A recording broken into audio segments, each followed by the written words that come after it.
Model बहू, अगर तुम्हें मुझसे इतनी ही प्रॉब्लम है तो शादी क्यों की? मुझे आपसे नहीं, बस उस फोटो से प्रॉब्लम है जो आपने सोशल मीडिया पर अपलोड किए। अरे इतनी सी बात और इतना ज्यादा ओवर रिएक्ट। ये इतनी सी नहीं, मेरी करियर की बात है। मैं मॉडल हूं और मेरी इंडस्ट्री में कोई भी एक शादीशुदा मॉडल के साथ काम करना नहीं चाहता। इसीलिए अभी के अभी उन फोटो को डिलीट करो। नैना के गुस्से में ऐसा बोलने पर रोहित सोशल मीडिया से अपनी और नैना की सारी फोटो डिलीट कर देता है। नैना एक मॉडल है जिसकी शादी रोहित से होती है, पर उसे हमेशा हर चीज से पहले सिर्फ मॉडलिंग ही दिखाई देती है। इसीलिए वो इसके आगे अपनी शादी को भी कोई इंपॉर्टेंस नहीं देती। एक रात नैना तैयार होकर कमरे से बाहर निकलती है। अरे, इतनी रात को ऐसे तैयार होकर कहाँ जा रही हो? Night club. बहू, इस तरह रात भर घर की बहू का बाहर रहना सही नहीं है। ओ प्लीज, ये छोटी थिंकिंग आप अपने पास ही रखें। मेरी प्रोफेशन में night club and parties normal है। ऐसा बोलकर नैना घर से बाहर निकल जाती है और रात भर पार्टी करने के बाद अगली सुबह घर वापस आती है, जहां उसकी सास सुबह सुबह घर की सफाई कर रही होती है। ओहो मम्मी, आप तो बहुत जल्दी उठ जाती है। चलो अच्छा है, मैं चली सोने। जब पूरी दुनिया के उठने का समय है तब तुम्हें सोना है। भला ये भी कोई घर वापस आने का समय है? नॉट अगेन मॉम, मैं आप और आपकी इन बातों से टायर्ड हो गई हूँ। अगर आपको ये सब सहन नहीं करना था तो रोहित की शादी एक मॉडल की बजाय किसी साधारण लड़की से करानी थी ना। सास को ये सब बोलकर नैना सोने चली जाती है, जिसके बाद वो सीधा शाम को कमरे से बाहर निकलती है तो देखती है कि उसकी सास और रोहित बैठे बैठे खाना खा रहे हैं। नैना भी उन्हीं के साथ डाइनिंग टेबल पर जाकर बैठ जाती है, जहां सारा तेल वाला खाना देखकर वो गुस्से में भड़क जाती है। ये सब क्या है मॉम?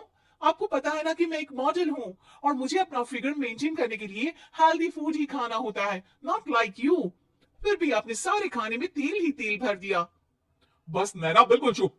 पहले तो तुम घर में एक सुई तक नहीं हिलाती और मम्मी जो पूरा समय अकेले काम करती रहती है उन पर चिल्ला रही हो। इतनी दिक्कत है तो खुद ही खाना क्यों नहीं बना लेती? पर बनाओगी कैसे? तुम्हें तो मॉडलिंग, पार्टी और सेल्फी के अलावा और कुछ आता ही नहीं ना। मेरे भैया भाभी ने मुझे आज तक किसी काम के लिए नहीं बोला। मैंने जब जो मांगा वो मिला, और इन्हें देखो खाने के नाम पर कितनी बातें सुना दी। बस बहुत हुआ, मुझे अब यहाँ नहीं रहना। नैना गुस्से में तुनकते हुए बैग पैक करके घर छोड़कर अपने भैया के घर पहुंच जाती है, जहां उसकी भाभी खुशी से नैना का स्वागत करती है। अरे क्या बात है नैना, ना कोई खबर ना रोहित साथ में, अचानक कैसे आना हुआ? मैं तो उस घर को हमेशा के लिए छोड़ आई, दोबारा कभी वहां वापस नहीं जाऊंगी। ऐसा बोलकर नैना घर में आकर मजे में सोफे पर बैठ जाती है, जिसके बाद अब वो पूरे ठाठ बाट से अपने मायके में रहने लगती है, जहां उसकी भाभी सारा काम करती और नैना अपनी मॉडलिंग प्रोजेक्ट करते हुए बस मौज में बैठकर खाती। नैना, आखिर बताओ तो सही कि तुम्हारे ससुराल में ऐसा क्या हुआ जो तुम्हें घर छोड़ना पड़ा? बस उन्हें मेरा लेट नाइट पार्टी जाना और कोई काम ना करना पसंद नहीं था, तो मैंने वो घर छोड़ दिया और यहाँ आ गई। नैना की बात सुनकर उसकी भाभी हैरानी से उसे देखने लगती है, पर कुछ बोलती नहीं।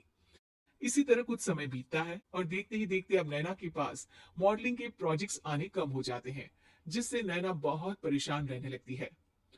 ऐसा कैसे हो सकता है? मैं इतनी सुंदर मॉडल हूं तो फिर भी मुझे काम क्यों नहीं मिल रहा? देखो नैना, काम में ऐसे उतार चढ़ाव तो आते ही रहते हैं। आज नहीं तो कल तुम्हें इससे भी अच्छा काम मिलेगा। तब तक अगर तुम चाहो तो घर में खाली बोर बैठने से अच्छा है कि मेरी मदद कर सकती हो। नैना पहले तो घर के काम का नाम सुनकर नाक चढ़ाती है, लेकिन फिर कुछ दिनों तक कोई काम न होने पर बोर होकर अपने आप भाभी की मदद करने पहुंच जाती है। इसी तरह धीरे धीरे उसकी भाभी नैना को घर का काम करने के साथ सारा खाना बनाना भी सिखा देती है। एक रात नैना और उसके भैया भाभी साथ बैठकर डिनर कर रहे होते हैं। पता है, आज का सारा खाना नैना ने बनाया है, मैंने तो बस आज थोड़ी सी ही मदद की है। मानना पड़ेगा नैना, खाना तो बहुत स्वादिष्ट है। आखिर मेरी बहन मल्टी टैलेंटेड जो है, मॉडलिंग और घर दोनों एक साथ बखूबी संभाल सकती है। और फिर जब मदद करने के लिए घर में कोई दूसरा इंसान भी हो तो फिर दिक्कत ही क्या? मेरी बहन चाहे तो उसके लिए कुछ भी इम्पॉसिबल नहीं है। भैया की बात सुनकर नैना को अपनी सास और रोहित की याद आ जाती है। भैया, मम्मी और रोहित ने कभी मुझे मॉडलिंग करने से रोका नहीं। वो तो हमेशा हर चीज अकेले संभालते आए हैं। और मैं हर काम खराब करती रही। मम्मी पूरा घर अकेली संभालती है और मुझसे बस थोड़ी मदद की उम्मीद करती है, पर उसकी जगह मैं उन्हें उल्टा बोलती रही।